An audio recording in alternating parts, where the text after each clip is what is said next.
প্রিয় দর্শক, সবাইকে আমন্ত্রণ জানাচ্ছি বৈশাখী টেলিভিশনের স্বাস্থ্য বিষয়ক বিশেষ আয়োজন বৈশাখী হেলথের আজকের আয়োজনে। সাথে আছে আমি ডক্টর এজি প্লাবন।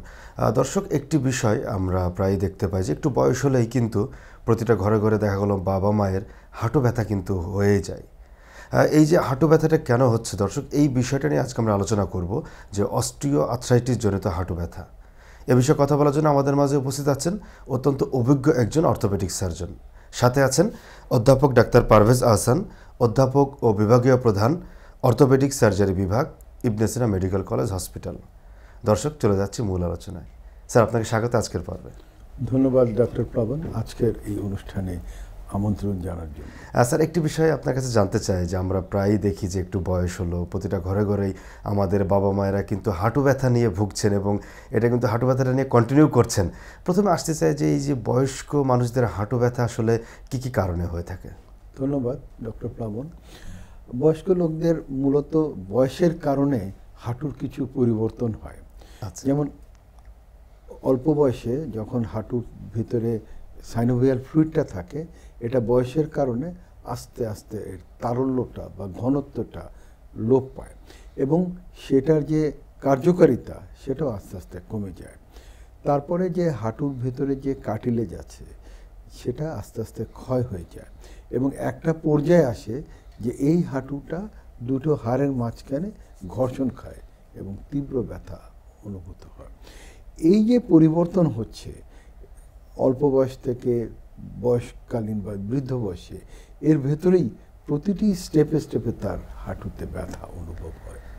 স্যার, আমরা একটা দেখতে পাচ্ছি যে একটা মডেল আমাদের সামনে আছে, একটু মডেলটা দিয়ে সাধারণ মানুষের উদ্দেশ্যে বুঝতে চাই যে এই যে পরিবর্তনটা কিভাবে হচ্ছে। হ্যাঁ, আমরা যেটা আপনাদের প্রদর্শন করছি এটা মূলত একটি হাড়ের মডেল, কিন্তু এই বাস্তব অবস্থায় এটার ভেতরে একটা তরল একটা জিনিস থাকে যার নাম হচ্ছে সাইনোভিয়াল ফ্লুইড।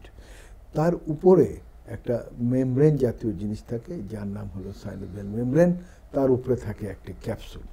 তো এটা একটা ক্যাপসুল দ্বারা এটা আবৃত থাকে এবং ভিতরে যে সাইনোভিয়াল ফ্লুইড থাকে ক্রমান্বয়ে এটা আস্তে আস্তে তারল্য লোপ পায় এবং এখানে যে এই যে দেখতে পাচ্ছেন আপনারা যে লাল রঙের যে কার্টিলেজটা আছে এটাও আস্তে আস্তে থিন হয়ে যায়। অর্থাৎ হচ্ছে খুব থিন মানে পাতলা হয়ে যায় এবং আস্তে আস্তে এই হাড়ে হাড়ে ঘর্ষণ হয় এবং তখন তীব্র ব্যথা। স্যার, এটা তো আসলে বয়স বাড়ার সাথে সাথে নর্মালি প্রতিটা মানুষেরই হয়ে যায়। জি। এখন ব্যাপারটা হচ্ছে যে আপনার একটা বয়স আছে, যখন আপনার 70-80 হয়ে যাবে তখন আপনার টোটাল অ্যাজ এ হোল কার্যক্ষমতা হারাবে, তখন এটা এক অবস্থা। কিন্তু আপনি যদি 40 বা 45-এর মধ্যেই এই অস্টিও আর্থ্রাইটিসে ভুগতে থাকেন তাহলে তো সমস্যা। স্যার, আপনি যেহেতু বললেন স্যার এই যে অস্টিও আর্থ্রাইটিস জনিত যে হাঁটু ব্যথা, একটু আপনার কাছে আসতে চাই যে এই যে অস্টিও আর্থ্রাইটিস জনিত হাঁটু ব্যথা আসলে কত রকমের হয়ে থাকে এবং একজন রোগী আসলে কিভাবে বুঝবেন যে তিনি এই প্রবলেমে ভুগছেন? ধন্যবাদ। প্রথমত অস্টিও আর্থ্রাইটিসের আমরা যে ক্যাটাগরি করি 3 ভাগে ভাগ করি: অল্প অস্টিও আর্থ্রাইটিস, মাঝারি অস্টিও আর্থ্রাইটিস এবং তীব্র সিভিয়ার অস্টিও আর্থ্রাইটিস। 3 ভাগে আমরা ভাগ করি। অল্প যে অস্টিও আর্থ্রাইটিস সেখানে তার আড়ষ্ট ভাব হবে, তার হাঁটুর ভেতরে কিছু যন্ত্রণা হবে এবং অল্প ফুলে যাবে। তো সে তখন বুঝতে পারবে যে তার হাঁটুর ভেতরে কিছু হচ্ছে। সে যখন ডাক্তারের কাছে শরণাপন্ন হবে, ডাক্তার তাকে বুঝিয়ে বলবে যে আপনার এটা হয়েছে এবং সে তখন ডাক্তার ট্রিটমেন্ট দিবে যে আপনার হলে আপনার প্যারাসিটামল খাবেন, বড় জোর আইবুপ্রোফেন জাতীয় খাবার খাবেন এবং এই সময়টা সে আউটলাইন ট্রিটমেন্ট দিয়ে দেবে। যেমন তার লাইফস্টাইল মডিফাই করবে। লাইফস্টাইল মডিফিকেশন বলতে আমরা যদি তার স্বাস্থ্য বা স্থূলকায় হয় সে স্থূলটা কমিয়ে আনবে, যদি তার মাটিতে বসার কিছু কাজ থাকে সেটাকে অ্যাভয়েড করবে, কিন্তু তার মুভমেন্ট কখনো বন্ধ হবে না। অনেকে মাটিতে বসা অ্যাভয়েড করার ক্ষেত্রে সে তখন হাঁটাহাঁটি বন্ধ করে দেয়। এই ক্ষেত্রে প্রাথমিক অবস্থায় সে অবশ্যই হাঁটাহাঁটি চালিয়ে যাবে এবং সে ফিজিওথেরাপি করবে, অর্থাৎ এই যে তার সমস্যাটা এই প্রসেসটাকে ডিলে করার চেষ্টা করবে। আচ্ছা স্যার, আমরা অল্প অস্টিওআর্থ্রাইটিস যেটা বললেন এটা চিকিৎসা সম্পর্কে একটু শুনলাম। পরবর্তী দুইটা স্টেজ বা পরবর্তী দুইটা ধাপের আসলে কখন কোন চিকিৎসাটা দেওয়া হয়? আমরা যখন অল্প অস্টিওআর্থ্রাইটিসের চিকিৎসা ফেল করি তখন আমরা বুঝে ফেলি যে তার এখন মাঝারি স্টেজে আছে, অর্থাৎ প্রাথমিক চিকিৎসা যেমন আইবুপ্রোফেন দিয়ে এখানে কাজ হচ্ছে না।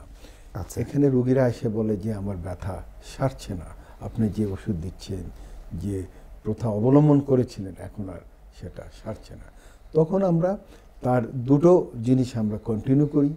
একটি হচ্ছে লাইফস্টাইল মডিফিকেশনটাকেও আরও জোর দিই এবং তাকে ফিজিওথেরাপিটাও কন্টিনিউয়েশন করি। এরই ফাঁকে আমরা তার ওষুধ কমিয়ে দিয়ে আমরা তাকে ইন্ট্রাআর্টিকুলার স্টেরয়েড, ভিস্কো সাপ্লিমেন্টেশন অথবা পিআরপি থেরাপিতে আমরা যাই, যার যেটা সুবিধা। কেউ কেউ স্টেরয়েডের সুবিধা যদি আর্থ্রাইটিস থাকে, যেমন রিউমাটয়েড আর্থ্রাইটিসে অনেক সময় আমরা স্টেরয়েড অ্যাপ্লিকেশন করি, কিন্তু এতটা না। অনেকে যেমন 15 দিন পর পর 6 ডোজ না, আমরা খুবই আর্লি স্টেজে এটা আমরা দেই, যেটা আমরা একবার কি দুবার, এর বেশি আমরা পেশেন্ট বুঝে বা অবস্থা বুঝে। এবং অবশ্যই স্টেরয়েড তাদের দিব যাদের ডায়াবেটিস নাই, সব কিছু কম। এখন দ্বিতীয়টা আমরা যেটা প্রেফার করি ভিস্কো সাপ্লিমেন্টেশন। এটা ওয়ার্ল্ড ওয়াইডই এখন অনেক বেশি এটা এখন চর্চা হচ্ছে, আগে যেটা হতো না। তার অর্থ হচ্ছে হাঁটুর ভিতরে যে সাইনোভিয়াল ফ্লুইডটা আছে, যেটার কার্যকারিতা কমে গিয়েছিল, সেটা আমরা বের করে আমরা ভিস্কো সাপ্লিমেন্টেশন বা আর্টিফিশিয়াল সাইনোভিয়াল ফ্লুইড আমরা দিই। এতে দেখা যায় যে তার কিছুটা ব্যথা এবং কার্যকারিতা সে ফিরে পায়। কিন্তু অবশ্যই ভিস্কো সাপ্লিমেন্টেশনের সাথে তাকে ফিজিও বা আমাদের অ্যাসোসিয়েটেড মাসল যেগুলা কার্যকারিতা হারিয়ে গিয়েছিল সেগুলাকে পুনরায় ফিরে আনার প্রচেষ্টা, দ্যাট মিনস ফিজিওথেরাপি দিয়ে নিয়ে আসা হয়। তারপরে যদি আমরা দেখি যেটাও কাজ হচ্ছে না, আমরা এখন পিআরপি থেরাপি দিই। পিআরপি থেরাপিটা হচ্ছে শরীরের থেকে আমরা রক্ত নিই, এই রক্তটা ল্যাবরেটরিতে আমরা সেন্ট্রিফিউজ করি, সেন্ট্রিফিউজ করে সেলকে আলাদা এবং প্ল্যাটলেট রিচ প্লাজমা যেটা আছে সেটা আলাদা করি। এই প্ল্যাটলেট রিচ প্লাজমা যখন আমরা সিরিঞ্জে নিয়ে হাঁটুর ভেতরে ইনজেক্ট করি, এটাই হচ্ছে পিআরপি থেরাপি। পিআরপি থেরাপি নিজের শরীরের রক্ত দিয়ে একটি কেমিক্যাল সেটা নিজের হাঁটুতে প্রবেশ করি, এখানে কোনো ধরনের রিয়াকশন নাই। আমি বর্তমানে পিআরপি থেরাপি প্র্যাকটিস করছি এবং এটার আউটকাম কনজারভেটিভ ট্রিটমেন্টে এটা ভালো, কিন্তু এটাই শেষ চিকিৎসা না। অনেকেই মনে করে যে পিআরপি থেরাপি দিলে আমার হাঁটু একেবারে ভালো হবে, আমরা সেটা মনে করি না। সেক্ষেত্রে স্যার আমরা যদি বেশ কিছু চিকিৎসা পদ্ধতির কথা শুনলাম স্যার, এখন এগুলো যদি কখনো দেখা গেলো একটা পেশেন্টের এগুলো তো শেষ পর্যন্ত হাঁটু ব্যথাটা পুরোপুরি যাচ্ছে না, তাদের ক্ষেত্রে সর্বশেষ চিকিৎসা হিসাবে কী করা হয়? ধন্যবাদ।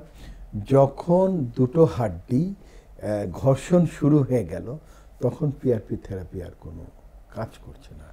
পিআরপি থেরাপি একটি রিজেনারেটিভ মেডিসিনের একটি পার্ট, যেখানে কিছু কার্টিলেজ রিজেনারেট করে, কিন্তু যেখানে কার্টিলেজই নাই, যেখানে টোটাল নি জয়েন্টের বা হাঁটু জয়েন্টের কার্টিলেজ ক্ষয়প্রাপ্ত হয়, সেখানে পিআরপি থেরাপি বা ভিস্কো সাপ্লিমেন্টেশন বা ইন্ট্রাআর্টিকুলার স্টেরয়েড দিয়ে কোনো কাজ হয় না।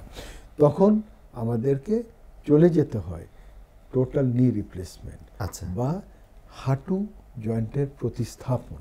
স্যার আমরা এই প্রতিস্থাপনটা কি বাংলাদেশে স্যার আপনারা করছেন? এই বিষয়ে একটু জানতে চাই সংক্ষেপে, আমার অনুষ্ঠানের শেষের দিকে চলে এসেছে। জি ধন্যবাদ। আমাদের হাঁটু প্রতিস্থাপন সার্জারিটা এটা বর্তমান বয়স প্রায় 20 বছর হয়ে যাচ্ছে বাংলাদেশে, এবং এটা এখন অনেক আধুনিকায়ন হচ্ছে।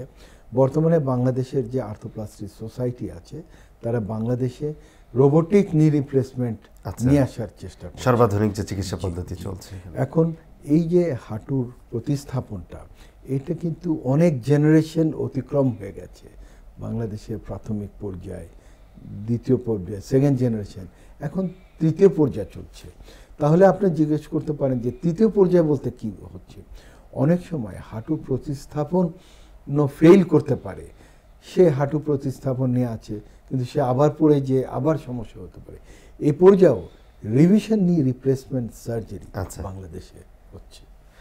স্যার, আপনাকে অনেক ধন্যবাদ স্টুডিওতে এসে আমাদেরকে সময় দেওয়ার জন্য। ধন্যবাদ ডক্টর প্লাবন। প্রিয় দর্শক, এই ছিল আমাদের আজকের আলোচনা। আবারও নতুন কোনো পর্বে নতুন কোনো অতিথি নিয়ে হাজির হব। ততদিন ভালো থাকুন, সুস্থ থাকুন। খোদা হাফেজ।